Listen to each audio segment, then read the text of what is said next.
السادسة بتوقيت طرابلس. آخر الأخبار من قناة الليبية الفضائية. أهلا بكم مشاهدينا الكرام. أعلن مصدر عسكري أن حلف شمال الأطلسي الصليبي قصف أمس عددا من المواقع الخدمية والإنتاجية والسكنية بمنطقة الفرناج بطرابلس. وأفاد المصدر بأن القصف استهدف سوق الخضار بالمنطقة، ما أدى إلى إتلاف الخضروات وتدمير المحلات وعدد من سيارات المواطنين. كما تعرض مرفأ طرابلس للصيد البحري لقصف مماثل نتج عنه إصابة عدد من الصيادين بإصابات بليغة وتدمير عدد من القوارب. وبعيدا عن طرابلس، قصفت طائرات الناتو أمس مقر أمانة المؤتمر الشعبي لمدينة الخمس، ما تسبب في تدمير المبنى المدني بالكامل.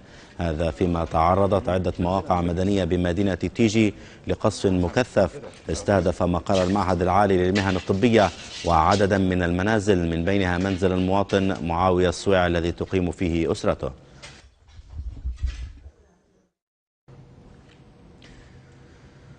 هذا وذكرت صحيفة ديلي ستار البريطانية اليوم أن طيارا بارزا في سلاح الجو الملكي البريطاني اعتنق الإسلام وانتقد الغارات الجوية التي تشارك فيها بلاده ضد ليبيا.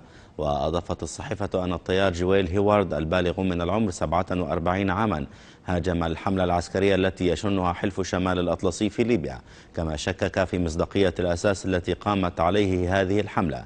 هذا ونقلت الصحيفة عن هيوارد مهاجمته لمنظمة الأمم المتحدة بسبب القرار الذي أصدرته بشأن ليبيا، الذي اعتبر أنه سيؤدي إلى غياب الثقة بين الدول الأعضاء فيها.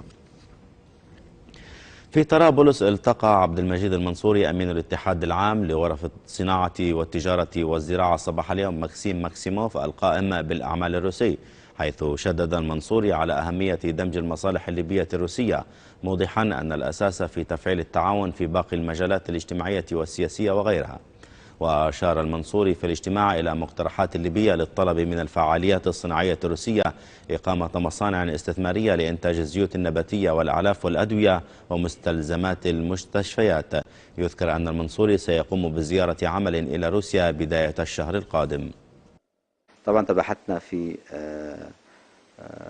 أهمية المساعدة في تقديم الغذاء والدواء ومستلزمات المستشفيات، واحتمال تبادل الخام بالبنزين، وعدة أمور اللي هي الحقيقة يسمح بها قرار الأمم المتحدة، حتى وأن كنا نراه جائرا ولكن نحترمه. نحن في الدولة الليبية نحترم القرارات الدولية التي تصدر حتى وأن كانت صدرت ضدنا. أقيمت مساء أمس بمقر المجلس الوطني للشباب بطرابلس ندوة علمية لمناقشة مشروع الدستور الليبي بحضور عدد من المثقفين والحقوقيين والسياسيين، حيث تم خلال هذه الندوة طرح البنود الأساسية لمواد الدستور الذي سيتم إقراره من قبل الشعب الليبي عن طريق عرضه على المؤتمرات الشعبية الأساسية.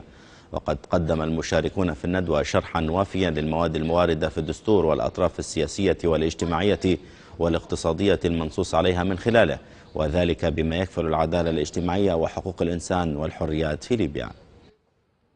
أولا شكرا لكم على هذا الاهتمام لمتابعة أعمال هذه الندوة.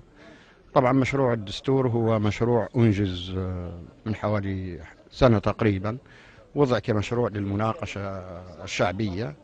وطبعا موضوع كبير كهذا يجب أن يناقش أولا في رأيي على مستوى الفعاليات الفكرية والثقافية، بقصد خلق ثقافة يعني تساعد جماهير المؤتمرات الشعبية على مناقشة أكثر وعيا.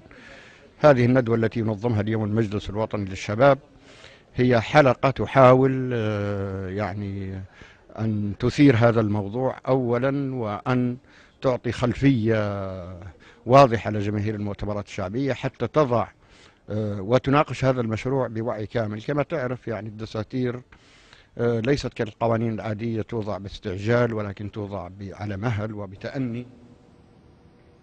ألقى الدكتور رجب أبو دبوس مدير عام المدرج الأخضر محاضرة فكرية الليلة الماضية بطرابلس تحت عنوان أبعاد ودوافع العدوان الصليبي على الجماهيرية.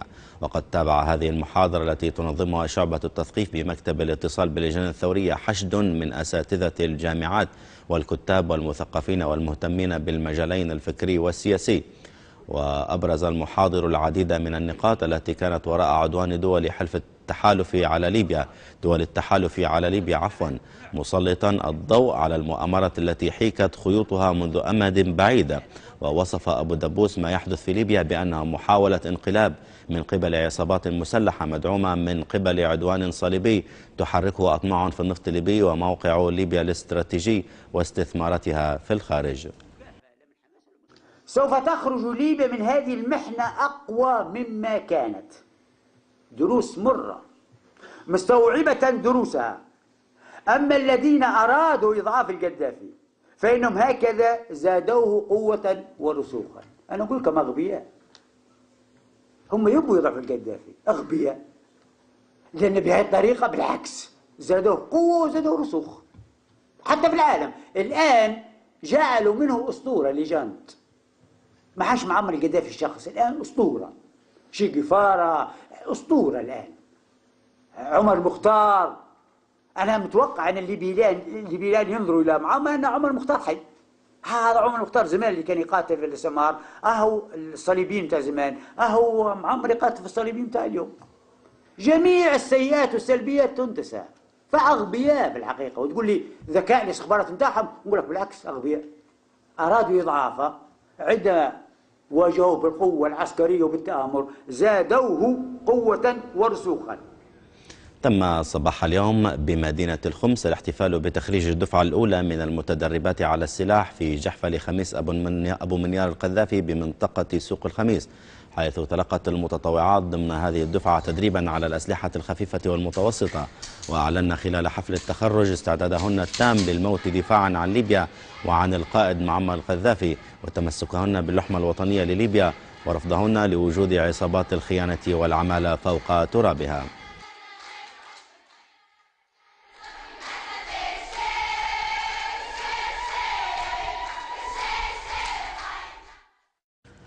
أعلن الرئيس الموريتاني محمد ولد عبد العزيز في مقابلة تلفزيونية بثها التلفزيون الموريتاني مساء الجمعة الماضي، أعلن أن بلاده لن تعترف بمجلس الخيانة والعار الذي يقود العصابات المسلحة في المنطقة الشرقية، مؤكدا أن هذا المجلس لا يمكن أن يحل محل الشعب الليبي، وأنه لا بد من إيجاد حل سياسي لتسوية الوضع في البلاد. يذكر أن ولد عبد العزيز استقبل الشهر الماضي عبد الإله الخطيب مبعوث الأمم المتحدة إلى ليبيا، وصرح بأنه يتفق معه على ضرورة زيادة التنسيق بين مساعي الأمم المتحدة والاتحاد الإفريقي من أجل إيجاد حل سياسي للأوضاع في ليبيا. عقد ممثلو 12 جمعية ومنظمة إسلامية إندونيسية اجتماعا بالعاصمة جاكرتا مع الرئيس الإندونيسي سيسوليو يوديونو، وذلك لبحث تداعيات عدوان حلف شمال الأطلسي الصليبي على ليبيا. وقد حضر هذا الاجتماع وزراء الشؤون الدينية والقانونية والرعاية الاجتماعية والداخلية، إضافة إلى رؤساء وممثلي جمعية نهضة العلماء الإندونيسية والجمعية المحمدية وجمعية الإرشاد وجمعية الوصايا ومجلس العلماء الإندونيسي والمجلس الأعلى للشؤون الإسلامية وعدد من رؤساء المؤسسات والجمعيات وأعضاء جمعية الصداقة الإندونيسية الليبية، حيث عبرت الفعاليات المشاركة في هذا الاجتماع عن رفضها وإدانتها الشديدة لعدوان حلف الناتو على الشعب الليبي، مؤكدين أن ما يحدث سببه الطمع فيما يتمتع به هذا البلد المسلم من موقع استراتيجي وثروة نفطية مهمة. إذا إلى هنا مشاهدينا الكرام نصل بكم إلى ختام الأخبار، شكرا لكم على حسن المتابعة، في أمان الله.